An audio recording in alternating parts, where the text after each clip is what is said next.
Como mamá, como abuela, como persona despierta en este momento que estamos viviendo, nos preguntamos qué pasa con la vista, con tanto internet, con tanto Zoom, con tantos colegios a través de la tecnología. Susana Sheikhman está con nosotros, nos abrió la puerta de su consultorio y vamos a escucharla atentamente. ¿Qué podemos hacer nosotros que estamos prendidos a la computadora todo el día y nuestros niños desde muy chiquititos con la vista? Algo tan importante. Gracias, bienvenida al programa. Gracias por abrirnos las puertas de tu consultorio hermoso, lindísimo. Susana, no es fácil presentarte, porque has estudiado muchísimas técnicas, pero la que trabajás, la que te gusta, la más valiosa es qué pasa con la visión, qué pasa con toda esta caudal de cosas que tenés para ayudarnos, para poder ver un poco mejor.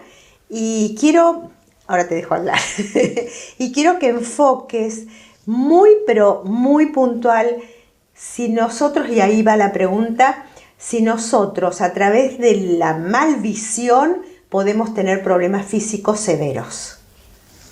De acuerdo. Es muy importante la pregunta. Por eso el método Susana Visión incluye muchas cosas. No es solamente la parte mecánica física, sino que incluye lo emocional, lo mental. Hay muchas cosas y técnicas incluidas dentro del método, porque cuando ustedes vinieron acá, por ejemplo, simplemente al ver ya se interpreta, me gusta, no me gusta, me siento bien. Es decir, no podemos mirar nosotros sin interpretar. Y eso tiene sus consecuencias también en lo visual. Ajá. Y en lo físico, obviamente. O sea, la Gestalt, por ejemplo, nos muestra, por ejemplo, esto es muy conocido, que cuando... Las dos imágenes. Claro, que cuando vemos esta imagen, por ejemplo, sí. ¿Qué ves? ¿Dos personas o el jarrón? Cualquier cosa. Sí. O algunas personas ven solamente una u otra. O sea, el sistema visual tiene como mapas superpuestos, que son innatos de nacimiento. Ajá. Pero a veces hay un paso que se pierde en esas habilidades visuales mientras somos chicos, vamos a la escuela, y ahora con tanto estrés y tanta pantalla, hay muchas mapas visuales que se dejan de lado. Yo como abuela también le digo a mis nietos, y bueno, espero que me hagan caso un poco para activar esos mapas visuales, que son de color, de contraste, de movimiento, de orientación. Y esos son importantes no solamente para ver con claridad, sino también para interpretar con claridad. Ajá. Ahora, cuando hablamos de interpretar, estamos hablando de programas que tenemos. Como dice Bruce Lipton, que es uno de mis favoritos, un biólogo molecular, o sea, antes de los 6 años organizamos ese programa de vida a través de todo lo que estamos viendo y de lo que incorporamos de los demás. Ese programa de vida es la parte inconsciente nuestra. Uh-huh. Y nosotros estamos respondiendo el 95% de nuestro tiempo con esa parte y solamente un 5% con la parte consciente cognitiva. Entonces, por eso el método apunta no solamente a la ejercitación mecánica, sino también a trabajar con los mapas más inconscientes que tenemos, que a veces no nos permiten ver con claridad o ver mejor de lo que estamos viendo. A veces vemos bien, pero podemos tener un problema visual igual, a pesar de ver bien. Ajá. Eso fue muy interesante cuando estuve estudiando afuera. Linda Johnson, la hija del expresidente de Estados Unidos, tenía un problema en su rendimiento académico y también deportivo. No tenía ningún problema físico aparente, hasta que un optometrista conductual del comportamiento visual vio que había un tema en la coordinación visual. Pero eso no significa que era evidente en los ojos. Claro. Eso se detecta a través de buscar habilidades visuales. Una vez que pudo incorporar esas habilidades, cambió su vida. Ahora, qué interesante esto, porque ¿cuántos niños en el colegio les va muy mal por tener estas nanas de nacimiento por ahí, o en estos 6, 7 años al principio de haber captado cosas que no corresponden o que no son lo habitual? Y bueno, como es todo tan natural, no pensamos en sí, lo llevamos al oculista, hacemos el chequeo, pero ¿cuál es la diferencia de un chequeo con el oculista y un chequeo contigo? Es muy diferente. O sea, el oculista se va a ocupar, el oftalmólogo, de los temas de enfermedad visual, ¿no? Estos son habilidades visuales que se pueden trabajar perfectamente con un oftalmólogo o no. Pero el examen visual que hacemos nosotros tiene que ver con esas habilidades, con el color, el movimiento, la orientación, que es ese mapa innato que nos da la base de nuestra, no solamente de nuestra vista, de nuestra visión. O sea, la vista, para tener vista que casi la mayoría tenemos, está solamente condicionada por tener luz y el sistema nervioso. Sí. Podemos ver. La visión es interpretar lo que se ve y responder con el mínimo esfuerzo, en forma natural. Es diferente. Acá estamos hablando de vista y de visión al mismo tiempo. Ajá. Los chicos ya vienen con esos programas genéticos, pero se necesita para que se desarrolle una experiencia significativa, que a veces no la tienen. Es una experiencia visual significativa. Sí. Por ejemplo, danos un ejemplo. Bueno, por ejemplo, movilidad, justamente con las pantallas, están mirando mucho tiempo fijo a un punto cercano. Eso es una clave, cercano. Cuando vos observás que el niño la tiene muy cerca. Siempre. También pasa con la lectura o con cualquier trabajo de cerca, pero exhaustivo. Sí. Eso fisiológicamente es inaceptable para el organismo, fisiológicamente. O sea, necesita hacer descansos y además necesitamos tener distancia. O sea, ¿qué pasa con la vista? Cuando miramos de lejos, la vista se relaja. Cuando miramos de cerca es como que hay más tensión visual. Ajá. Entonces necesitamos ese movimiento que tenían nuestros antepasados. Claro. O sea, estaban en ambientes abiertos. Acá nadie mira de reojo y sin embargo son movimientos que hay que hacer. Entonces hay que darle otra vez movimiento y relajación, las dos cosas, al sistema visual, cosa que ninguna de las dos cosas están haciendo. Decime, Susana, y una mamá que tiene los chiquitos y que es inevitable como lo que está pasando ahora, ¿qué gimnasia o qué ejercicio o qué juego se le puede dar a la criatura? Exacto, son juegos. Con los chicos es jugar. Jugar con pelota, jugar, por ejemplo, poner un punto o algo que les guste y que la pelota vaya hacia el lado, también con la coordinación del cuerpo. Son todos los juegos. Justamente mi profesor decía, Paul Harris, en Estados Unidos, decía que el mejor lugar para buscar justamente algún entrenamiento, algún juego, son justamente las jugueterías. Porque ahí tenés muchos elementos para jugar con los chicos. Los chicos no los podés sentar, sino que tenés que jugar con los chicos. Quiere decir que la premisa es no fijar la vista y mucho movimiento y juego. Exactamente. Y si nos vamos de la parte física, la relación que puedan tener el que está jugando con el niño también, ¿no? Creo que eso también debe ser muy importante, una mamá, un papá o quien cuida a la criatura. Seguro. Ahora, y esta es una pregunta más bien personal mía. Bueno. Cuando uno nace con alguna dolencia en la vista, ¿no? Es decir, que un ojo ve más que el otro. Yo te cuento porque a mí me pasó y bueno, gracias a operarme y a la ciencia tengo todo normal ahora, pero era tal mi desfasaje cuando desde muy chiquitita, yo soy tucumana y veníamos de Tucumán acá al mejor oftalmólogo que había acá en Buenos Aires, y me mandaba a hacer un montón de ejercicios horribles, espantosos, que al final nunca terminé haciéndolos. ¿Eso se puede manejar de alguna manera sin llegar a una operación como llegué yo? Bueno, cuando hay un poco depende del diagnóstico, ¿no? Claro, ¿Cuál es el claro. diagnóstico? Pero siempre se puede mejorar. Yo atiendo personas con bastón verde, o Ajá. sea que es muy baja visión. Ajá. Y también mejoran, y mejoran mucho.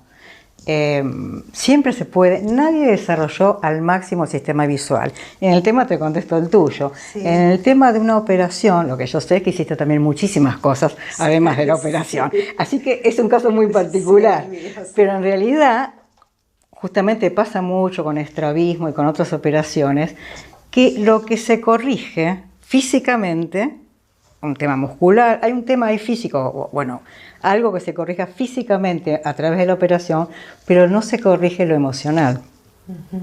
Entonces, muchas veces, una gran cantidad de veces, es un porcentaje muy alto, vuelven, por ejemplo, en caso, hay muchos casos que se vuelve otra vez a esa dificultad visual. En el estrabismo es bastante común también, se corrige. Y yo también tuve chicos con estrabismo y corrigieron con ejercicios. Y por ejemplo, cuando empieza a gastarse la vista, ¿se puede frenar eso? Porque todos dicen, sí, ya tenés 40 años, tenés 45 años, ya tenés que tener ojo. Exactamente, ¿no? Pero eso me pasó también a mí en ese entonces, o sea, porque hay un mandato, ¿no? Son 40, 45, ya tenés que parar. Y fue en ese momento que yo fui a Estados Unidos. Ajá. Contanos un poco la historia tuya. Mi historia personal es una historia larga, pero digamos que siempre estuvo presente el tema visual desde que nací. Porque mamá a los 15 años se quedó ciega. ¡Wow! A los 15 años murió el papá. Ella ya no tenía mamá. Y entonces queda huérfano a los 15 años. Ahora entiendo por qué pones el acento en la parte emocional. Mucho. Bueno, al poco tiempo, tenía un hermano que estaba estudiando medicina, bueno, al poco tiempo, después de bastante sufrimiento, según me contó, recuperó la vista. Pero le dijeron que no le convenía para nada, que era muy malo que se embarazara. Porque podía tener otro shock emocional y podía volver a perder la vista. Bueno, aquí, no, yo estoy acá. O sea, mamá quería tener una hija. Una criatura, claro. Pero yo quería tener un hermano. Pero no fue posible eso. Dijo, no. Bueno, un hermano era mucho riesgo. Así que siempre yo quedé con el tema de la vista muy presente siempre. Pero igual, muy ordenada, a los 40 y algo, empecé a ver mal. Había problemas emocionales en ese entonces. Y cuando volví de hacer los cursos allá, dije, se puede no tener anteojos, se puede recuperar. Bueno, imagínate, usaba anteojos para leer, tenía muy poca dificultad visual, pero ya con apenas dificultad hay un anteojo. Y yo conozco muy poca gente que no haya tenido que aumentar, ¿no?, la prescripción. Entonces, para ver la computadora, era complicadísimo. Dije, bueno, empecé a hacer ejercicio y empecé finalmente a dar el salto y sacarme los anteojos. Y bueno, me llevó un tiempo que se veía borroso, que no se enfocaba, y después ahora enfoco perfecto. O sea, se puede, y hay mucha gente que lo hace. Es una alternativa más. Claro. Ahora, qué bueno lo que, abreviando un poco lo que vos dijiste recién, cómo la parte emocional te pega de una manera increíble y no le prestamos atención a la vista. No le prestamos atención. Generalmente cuando tenemos un accidente, una muerte o una falta de algo, una separación, lo que sea, bueno, sí, cuidado con el corazón, cuidado con no sé qué cosa, pero la vista no. No, para nada. Mirá que son 27 años ya que estoy en este tema y cada vez estoy en algún lado donde no me conocen. Bueno, ¿a qué te dedicas? Y le digo, dice, pero ¿cómo? ¿Y eso qué es? A esta altura, ¿no? De la vida. Y no, los ojos no le prestamos, es decir, le prestamos atención en el sentido que veo mal, anteojos o si no una operación, pero la tercera posibilidad está difundida poco. Es verdad. Es poco. Inclusive cuando yo cuando volví de Estados Unidos y empecé a dar las clases, y empecé a introducir un poco el tema emocional, en general, bueno, venían las personas y después de hablar un poco, dice, bueno, ahora vamos a trabajar, que era con lo físico, como que todo el resto era una charla, pero que no formaba parte de lo terapéutico. Recién ahora, con el tiempo y con todo lo que sabemos del cerebro ahora, con la epigenética inclusive, Bruce Lipton, que fue uno de los primeros, con todo este desarrollo del cerebro. No, y aparte tu formación también, fuiste agregando condimentos maravillosos, decodificador. Andá nombrando un poco los últimos, no los de todos, pero los últimos que realmente hicieron este broche fantástico y que estás tan contenta porque también estás enseñando, no solamente atendiendo, sino enseñando. Yo en general digo que doy clases, porque todos aprendemos y enseñamos, porque realmente uno también aprende mucho. Es así. En realidad, empecé con los movimientos EMDR, el reprocesamiento a través del movimiento de ojos, que eso también es un barrido de traumas. Claro. O sea que estamos también acá, en los ojos y en lo emocional. Vos sabés que quien trajo a la Argentina... Los Solvay. Yo estudié con ellos. Sí. Somos íntimos. Bueno, él falleció. Raquel es una íntima amiga mía. Ah, bueno. Y la verdad que la experiencia que yo tuve con Pablo tuve una sesión hace mucho, la verdad no digo el tiempo para que no me calculen la edad. Yo también hace mucho que estuve ahí, no me acuerdo en qué año. Y vos sabés que fue mágico porque ellos también, su preparación y su formación en ese momento, más ahora te imaginas lo que hacen, la clínica lo que hace, pero para traumas es fantástico. Es fantástico. Sí, fantástico. Uno dice, ¿cómo puede ser que con un movimiento ocular tan simple podés dejar de pensar en distintos traumas que puedes tener en accidentes, en pérdidas, a los niños, con los sustos, con las... No sé, con los animales, ¿viste? Sí, es maravilloso. Y yo inclusive me animé a hacerlo, lo probé con una persona que te hacerlo online. A ver, funcionó fantástico, guiándolo, pero online, fantástico. Eso yo lo uso bastante. Después también hago una especie de hipnosis ericksoniana, porque de repente para justamente ir a la parte no consciente, hay que estar un poco debajo de alfa para poder entrar en esa parte. Entonces, también, me estabas diciendo, hice eso de MDR, la decodificación biológica, el árbol, la información del árbol. Quiero que te apunto al árbol. ¿Qué pasa con la psicogenealogía, con el árbol? Porque hay familias enteras o personas enteras que todos o tienen una pérdida importante de la vista y vos los ves incluso en la calle que van todos con unos anteojos impresionantes. ¿Cómo incide toda esta psicogenealogía en los ojos? Y en los ojos, porque lo que estamos buscando es una emoción que se transmite, una información, porque lo que se transmite inclusive antes de nacer es información, la información genética. Pero la información genética también te está incluyendo la información emocional. O sea, si la mamá pasó algo a través de su marido, de los hijos, porque son 9 meses. 9 meses hay mucha información emocional. Sí.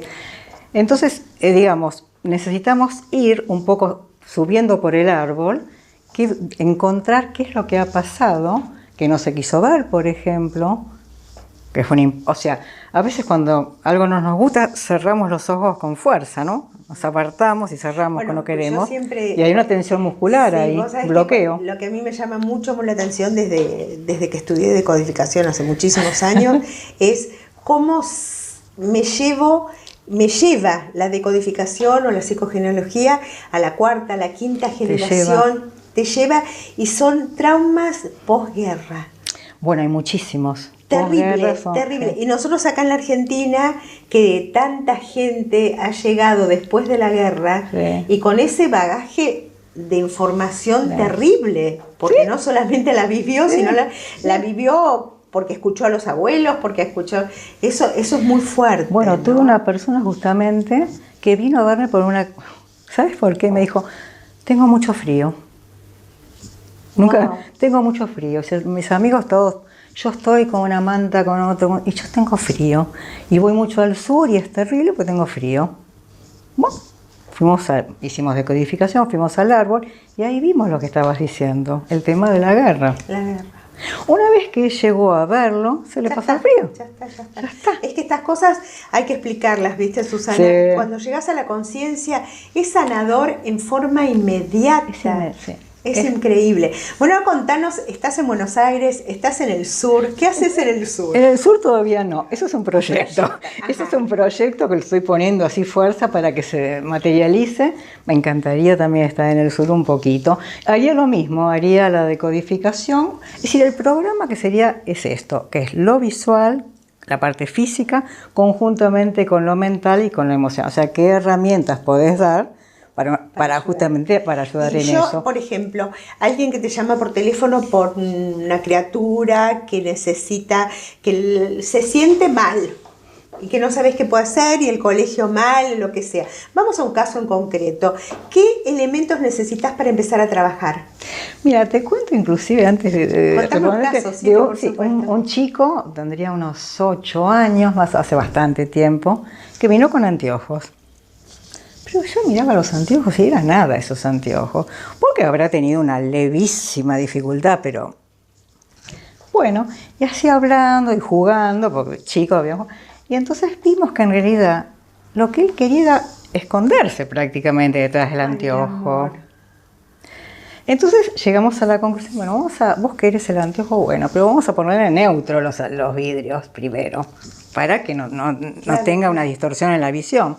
Bueno, al principio, y al poco a poco también nos dejó los anteojos, ya ni siquiera neutro.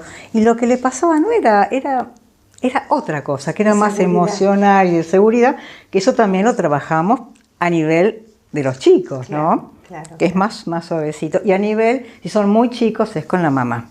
Claro. Se trabaja a través de la mamá también. Bueno, muchos se ocultan detrás de los anteojos y hay algunos que son muy lindos. Pero una cosa es como adorno, pero sin prescripción, ¿viste? Claro. Inclusive yo trato de que no se use mucho anteojos oscuros, porque el ojo no se tiene que debilitar, tiene que fortalecerse. Obviamente para esquiar o un reflejo, pero si no en general, nada. Nos quedan muy poquitos minutos, pero me gustaría aprovecharlos para que nos digas, yo como abuela, ¿cómo puedo ayudar a mis nietos? Y a mis hijos, por supuesto. Mis hijos no me escuchan, a mis nietos. Bueno, a mí por ahí así como escuchan un poco más que los nietos, pero en realidad yo les llevo algún ejercicio que puedan hacer fácil, pero son juegos. Y simplemente hablarles y jugar, porque en realidad es jugar con los chicos.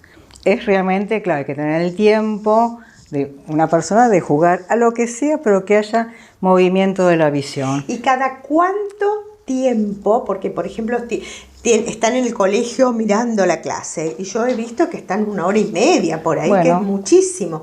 ¿Cuánto sería el tiempo potable que uno tendría que interrumpir?